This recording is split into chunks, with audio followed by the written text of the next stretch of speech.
because it's a me plus 3 lifestyle. So I know everybody is like, where have you been? You just fell off the face of earth. We stopped seeing the kids. Where you been, girl? What you been doing? What is up? Are you okay? Are you alive? So yes, I am okay. I am good. I am alive. I am living. I am peaceful. And before I just move on, I definitely want to take you guys back to where I was at the time where I decided to stop the YouTube, stop the social media, and things like that. At that time in my life, I was all over the place, like mentally, emotionally, physically, like just everywhere.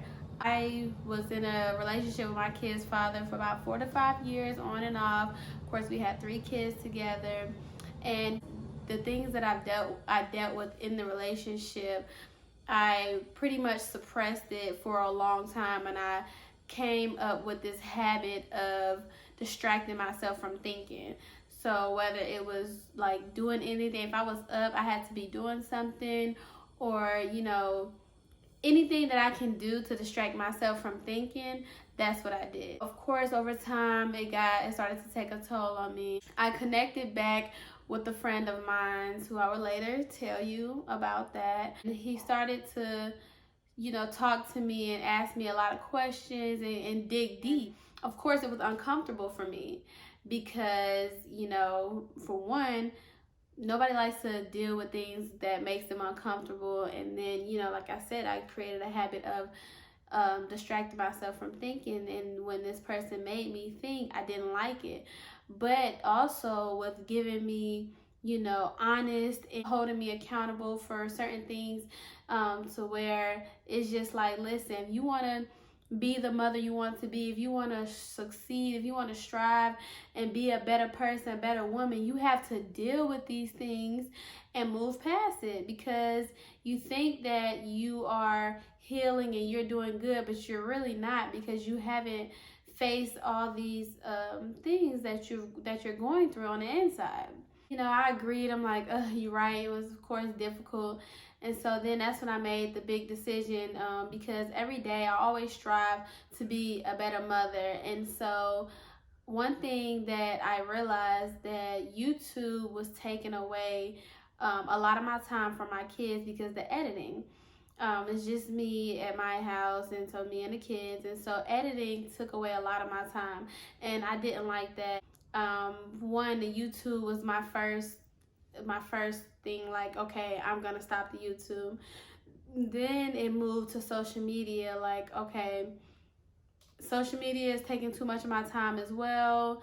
Then it's not benefiting me, and that the point in my life right now, I don't need the negativity. I don't need to see different things to where it lowers my confidence. My confidence is already messed up. My self-esteem is messed up. My thought process is thrown off. Like, I need to just focus. With all that said, I ended up just changing my whole life and my surroundings. So I stopped the YouTube. I deleted all my social media. I still have Facebook, but I deleted all the apps, and I was no longer active on there. And I still have the kids page on Instagram, but I have not been active as well on there. I stopped drinking, I stopped smoking, I stopped going out, and I really just had to dive deep into myself, into God as well, to get over the obstacles and hurdles that I had within myself. And what I've learned over the past months, maybe 5-6 months, is that to be a better parent, to be and be the best parent you can be, is to be the best you. A lot of parents have childhood traumas, relationship traumas that they haven't dealt with, and it pass it on to their kids. But that's a whole nother topic for another day. So back to me. So yeah, I just had to just dive in. Like, I'm a firm believer of, I want my kids to do as I do, as well as what I say, because kids do what you do, not what you say. So for example, as far as me smoking. Of course, I never smoked around my kids or anything like that, but I would go outside on the patio. But I told myself, I don't want my kids to get to an age where they understand why mommy is going on the patio. I don't want that. Yes, I know they may experience smoking around somebody else or whatever the case may be, you know, just eventually being out there in the world. But like I said, I always go back to my mommy doesn't do it. You know, as far as going out and things like that, it's just like, what am I going out for? What's out there? What am I searching for? You know, and a lot of times for me, as far as me just going out, it's just, you know, me trying to get away. What are you trying to get away from? So all those things is like the things that I were doing, all these extracurricular activities that was not benefiting me, that was not helping me grow, that was not, you know, getting me closer to God. It was just like, why? Why are you doing this? And that was the part that I always ran away from, was the why. So, you know, like I said, I dived deep. I went into these series of the history of religion. I dig deep because I learned that for so long I've always went off of what people told me, whether it's, you know, teachers, pastors, mother, father, whoever it was. And instead of, you know, listening to them, as well as going to do my own research and learning on my own if what they're saying is correct, true, you know, how can I apply it, and taking it a step further than just listening to what somebody tells you. And that's a problem I feel with society today. We allow social media, the news, and all these other things to teach us, and when we really need to learn for ourselves. Not saying you can't listen to anyone, you listen to everyone, you know, because you can learn something from the negative person in the room all the way to the most positive person in the room, but you also go do your own research. So all in all, basically, I just had to get my life together. And so, like I said, it's the why. All the questions of why are you doing this? Why are you doing that? Why are you, you know, you want to do this, so why? And so I changed my whys into how. You know, how can I be a better mother? How can I, you know, get my confidence back up? How can I get my self-esteem back up? How can I, you know, just how? And it wasn't easy. I'm still learning. I'm still practicing, but I have came a long way. I had went on a fast. I did a fast for a month. It's not my first fast, it's actually my second fast for God. And I only ate from 5 p.m. to 8 p.m. It was amazing. Like, I love fasting. It's the most amazing thing I've ever experienced.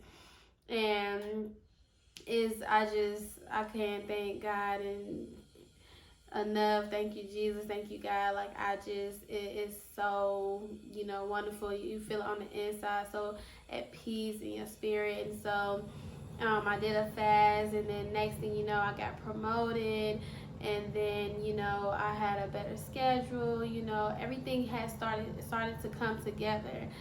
And, you know, even with the kids, they weren't getting sick as much. It was just like everything just started to fall into place.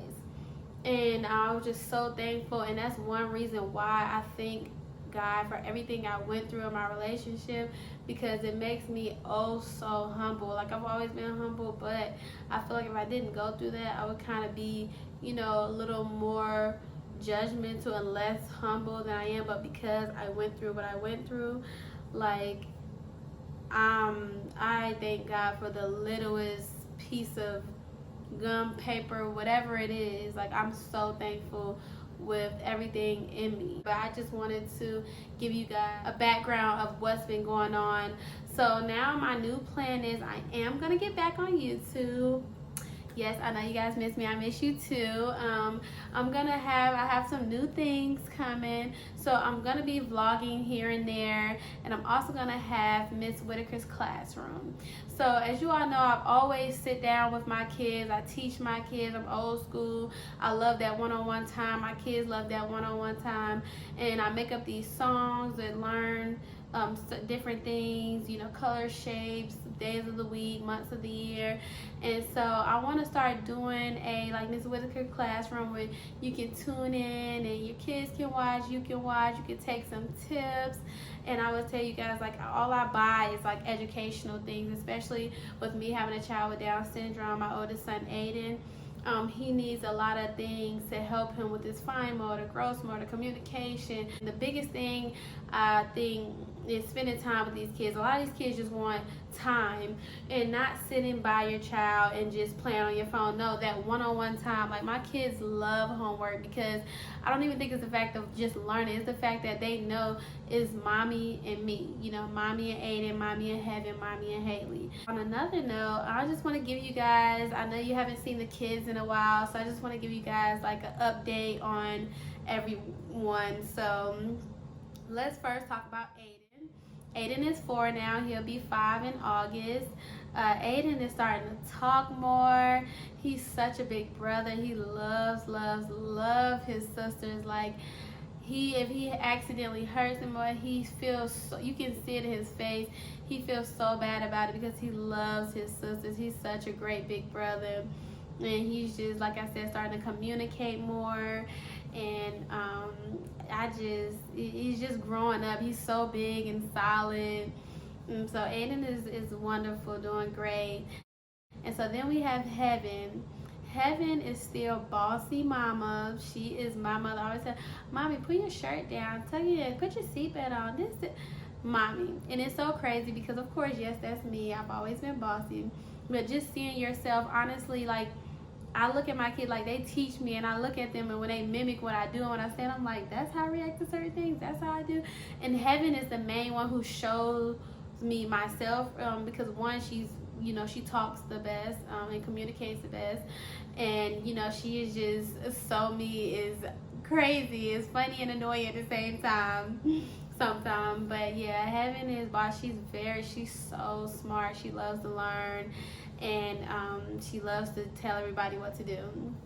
And she's 2 years old. She'll be 3 in September, and she's also in gymnastics, and that's all she does. Mommy, I do my gymnastics. But anyway, so next we have the baby. HAYLEI is rough. Always has been rough. Like, she's spoiled, and she is a crybaby. I'm not gonna lie. But it's so crazy because HAYLEI is so lovable, but she's also like, don't touch me. She does want to be bothered and hugged. She gives the best hugs ever. And HAYLEI is she's starting to talk. She's 1. She'll be 2 in August as well. And she's starting to get on the potty. And so I'm excited for her to start potty training, because that'd be 2 out of diapers. We're still working on Aiden. And so that's the full breakdown for right now of everything that's what's been going on. I definitely will be, you know, updating you guys more, going a little deeper into certain things and changes of my life. I know I have been gone, but I need you to get back on here, subscribe, like, share, comment. Welcome back to Me Plus 3. Like I said, I'm happy to be back. I thank you, everybody who is tuning in, everybody who asked about me, who checked on me and tried to see where I was. I appreciate you guys, and just come on back with me. I'm not gonna just fall off like that no more. It was just a lot. Just come on back and like and subscribe and share. We will be back, all right? Because the Me Plus 3 lifestyle. All right, guys, have a great day. I'll see you later.